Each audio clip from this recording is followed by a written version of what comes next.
Iran ने एक बार फिर अपनी अंडरग्राउंड हथियार फैक्ट्रियों की झलक दुनिया को दिखाई है। डिफेंस इंडस्ट्री डे के मौके पर ईरान की सेना के चीफ ऑफ स्टाफ ने जमीन के नीचे मौजूद एक बेहद अहम प्रोडक्शन साइट का दौरा किया।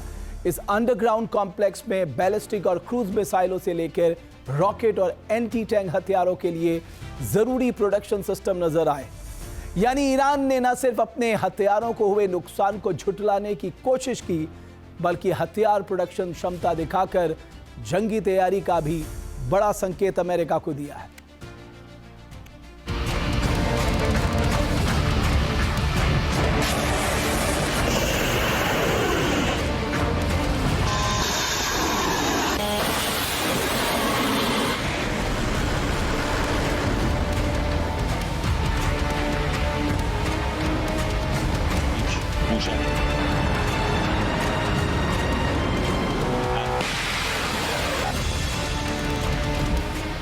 ईरान की ललकार, चोट करेगा धुआंधार।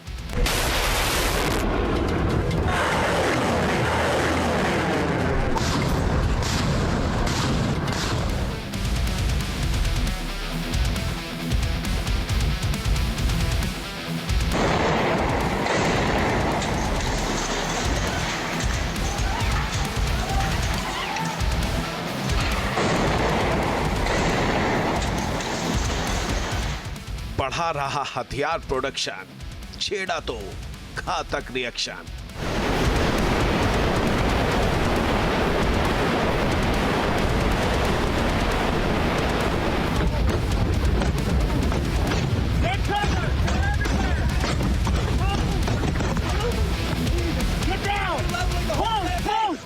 अंडरग्राउंड ठिकाने बरकरार, ईरान ने कराया दीदार।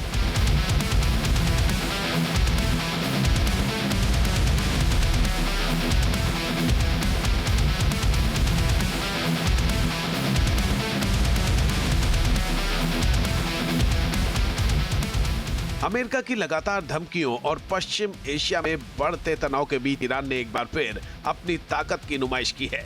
ईरान ने अपनी अंडरग्राउंड साइट का वीडियो दुनिया को दिखाया है, जहां धड़ल्ले से हथियारों का प्रोडक्शन किया जा रहा है।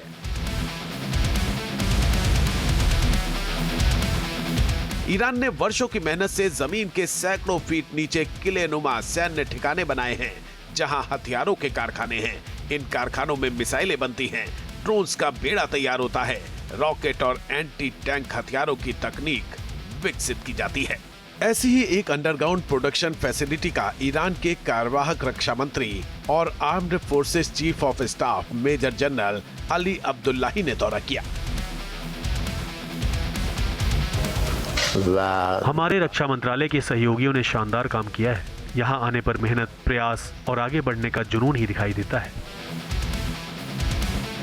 डिफेंस इंडस्ट्री डे के मौके पर किए गए इस दौरे की ईरान ने न सिर्फ वीडियोग्राफी करवाई, बल्कि इसे दुनिया को भी दिखाया। इस वीडियो में दिखी एक मशीन ने सैन्य विशेषज्ञों का ध्यान खींचा। ये है प्लेनेटरी मिक्सर, जिसका इस्तेमाल सॉलिड मिसाइल फ्यूल बनाने की प्रक्रिया में कच्चे माल को एक समान मिश्रण में बदलने के लिए किया जाता है। यानी ballistic missile, cruise missile, rocket और दूसरे सॉलिड फ्यूल आधारित हथियारों की मैन्युफैक्चरिंग चेन में इस तरह की मशीनरी की अहम भूमिका हो सकती है। जमीन के नीचे मौजूद फैसिलिटी में सॉलिड फ्यूल मिक्सिंग होते दिखना ईरान की बढ़ती सैन्य ताकत की निशानी है। ये दर्शाता है कि ईरान की जो केमिकल और सॉलिड फ्यूल प्रोपेलेंट बनाने की जो प्रक्रिया है, ईरान ने उसको स्टैंडर्डाइज कर लिया है, उसका मानकीकरण कर लिया है। इस फ्यूल को हैंडल करना काफ़ी मुश्किल होता है, क्योंकि वो सेंसिटिव होता है। थोड़ा सा झटका लगाने पे ही, आग लगने पे ही वो फट सकता है। तो अब सारे सेफ्टी प्रोटोकॉल्स भी ईरान ने सीख लिए हैं।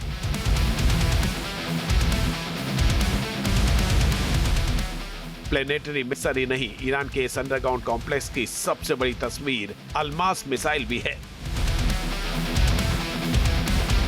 ईरान इसे अपनी नई पीढ़ी के एंटी टैंक हथियारों में शामिल करता है। इस मिसाइल की खासियत है इसकी टॉप अटैक क्षमता, यानी लक्ष्य के सबसे कमजोर ऊपरी हिस्से को निशाना बनाने की क्षमता।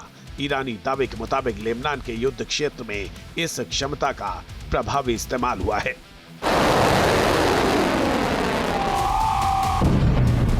Fibre optic guided Almas missile को ईरान की एंटी आर्मर मिसाइलों की नई पीढ़ी माना जा रहा है। युद्ध के मैदान में टॉप अटैक क्षमता इसे काफी प्रभावी बनाती है।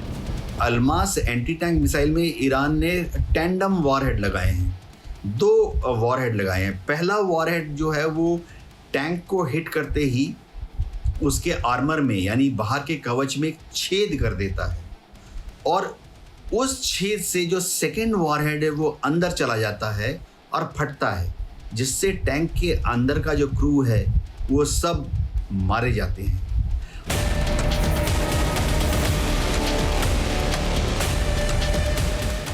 दिलचस्प बात यह है कि पिछले साल इजराइल ने दावा किया था कि उसके हवाई हमलों में अल्मास मिसाइल की प्रोडक्शन लाइन पूरी तरह तबाह कर दी गई।